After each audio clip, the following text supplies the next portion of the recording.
Do you have stubborn belly fat that you want to get rid of? Stay with your lady Salome in this video as I talk about what is belly fat, what is the contributing factors, and ways you could get rid of it. Stay tuned.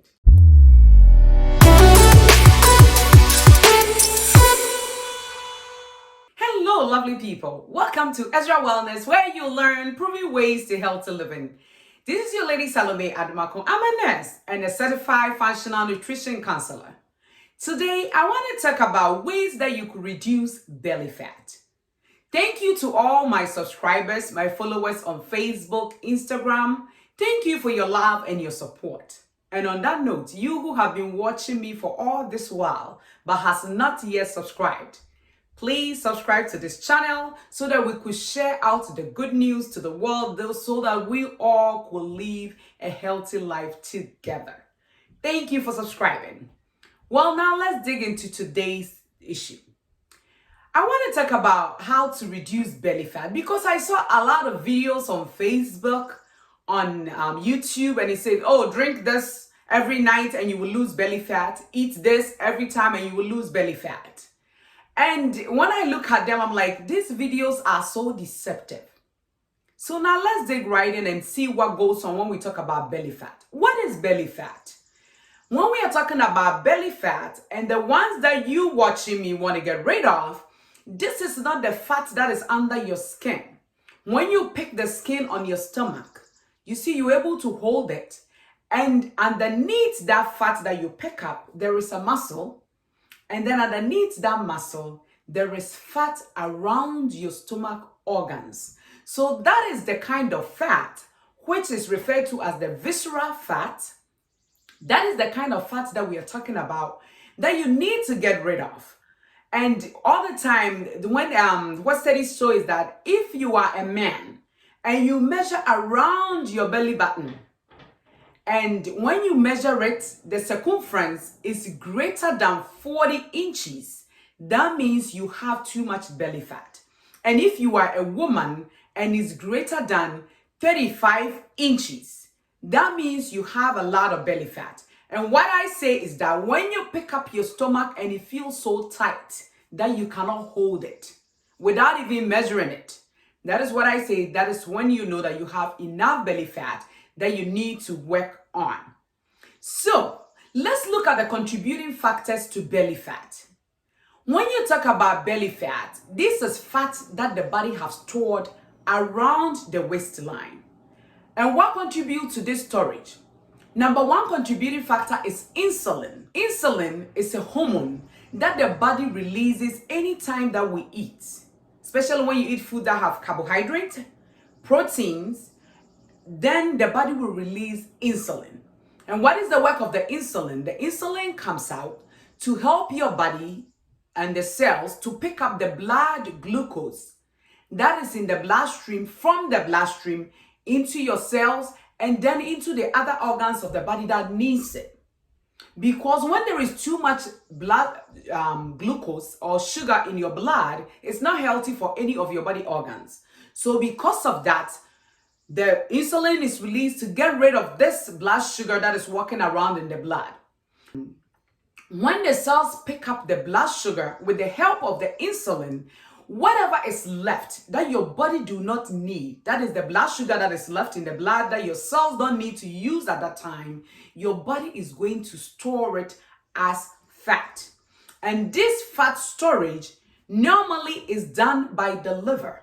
And when the liver packages it, you know, your abdomen is the place that is closest to the liver. So then the liver store it there a little bit at a time. And over time, we have enough of this fat in the abdominal area.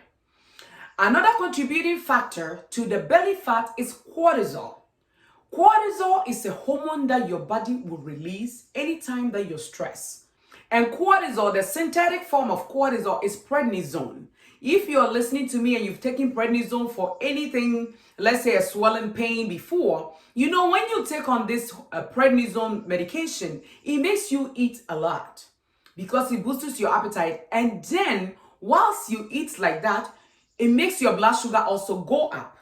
So at the end of the day, when you get the cortisol released from too much stress, and it could be physical stress, it could be emotional stress, it could be psychological stress, it could be environmental stress, it could be stress from disease. The body will see all stress as stress and will release this cortisol. So too much of the cortisol will also make your blood sugar go up. And at the end of the day, when your blood sugar go up, insulin will also be released. And then the blood sugar that the body doesn't need is also stored as fat. And that fat is also stored around the abdominal area.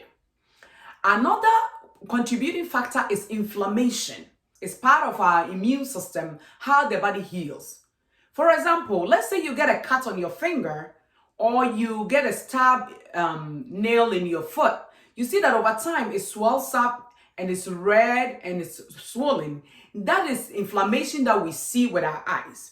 And there is an extreme form of inflammation. Let's say somebody is in an accident, somebody got burned, and then they also have an extreme form of inflammation. You see there is swelling, there is leakage of fluid and all that.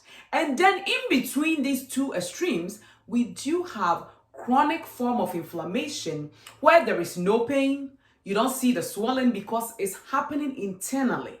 And what are some of the contributing factors to this inflammation? It's mainly food sensitivities. Let's say you eat some food that you are sensitive to it.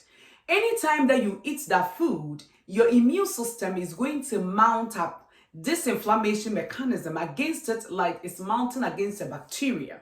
And when that inflammation is going on, and mostly if it's from food, because you have leaky gut, like a leakage in your small intestine that causes things to leak into your blood.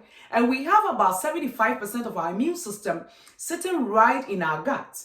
Because remember, the stomach or the digestive system is the system that is exposed mostly to the environment.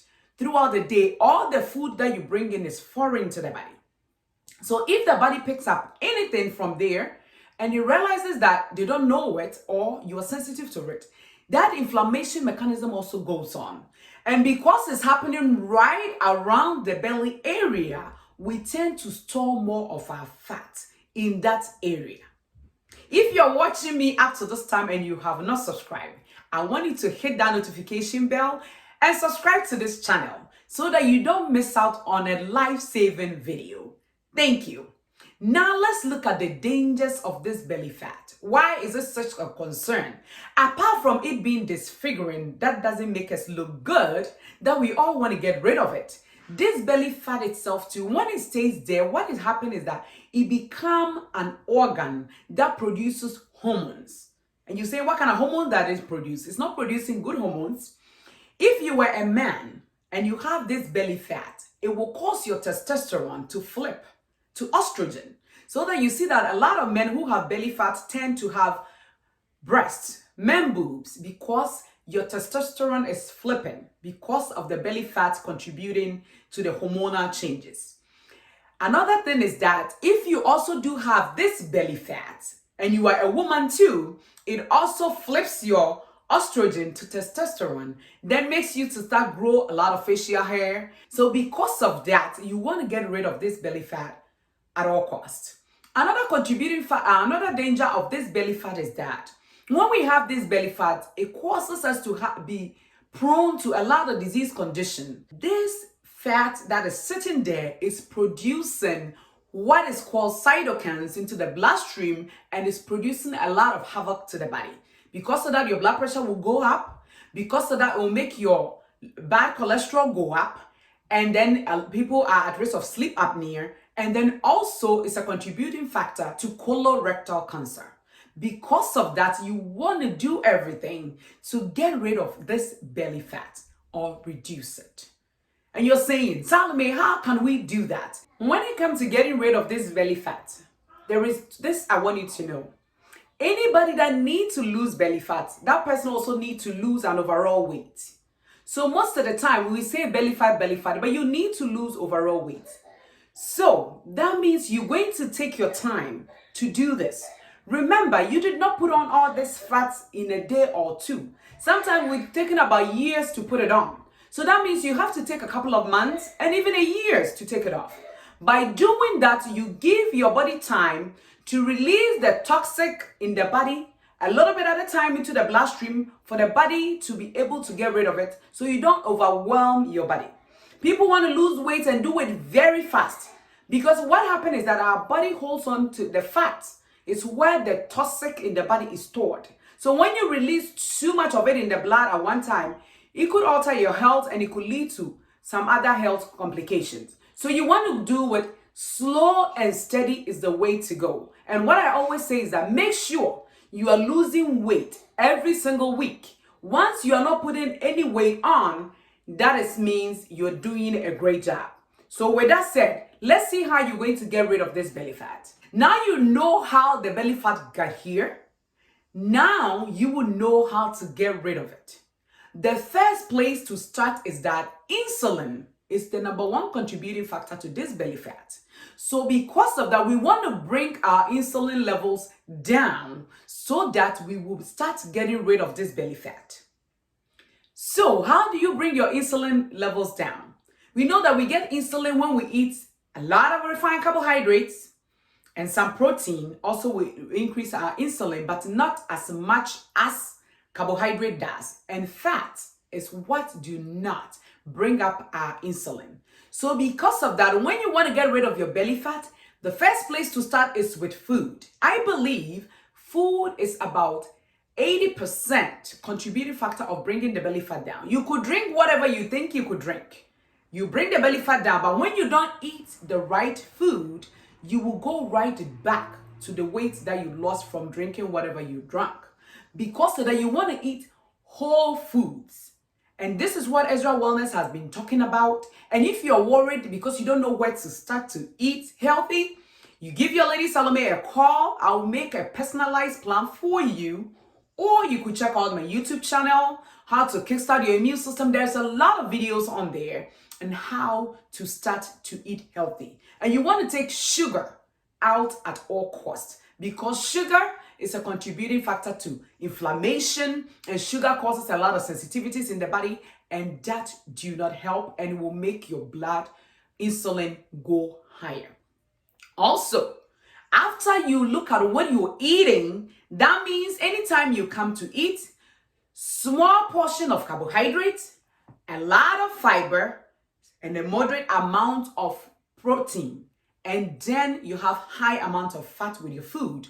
When you eat this way, you'll be able to bring down your belly fat. Point number 2 is that when you eat is also very important. Remember, we talked about blood sugar levels being a contributing factor to this belly fat. And how do we get blood sugar levels? It's when we eat, our blood sugar levels go up and then insulin will go up. So when you eat is also very important. There are some of us, we eat every 3 hours. So your blood sugar is high all the time. You don't give the body the chance to use what is stored. Because of that, you keep on pounding the pounds and the pounds. So when you want to eat, you have to be mindful of when you eat. Anytime we go to bed, we are not eating.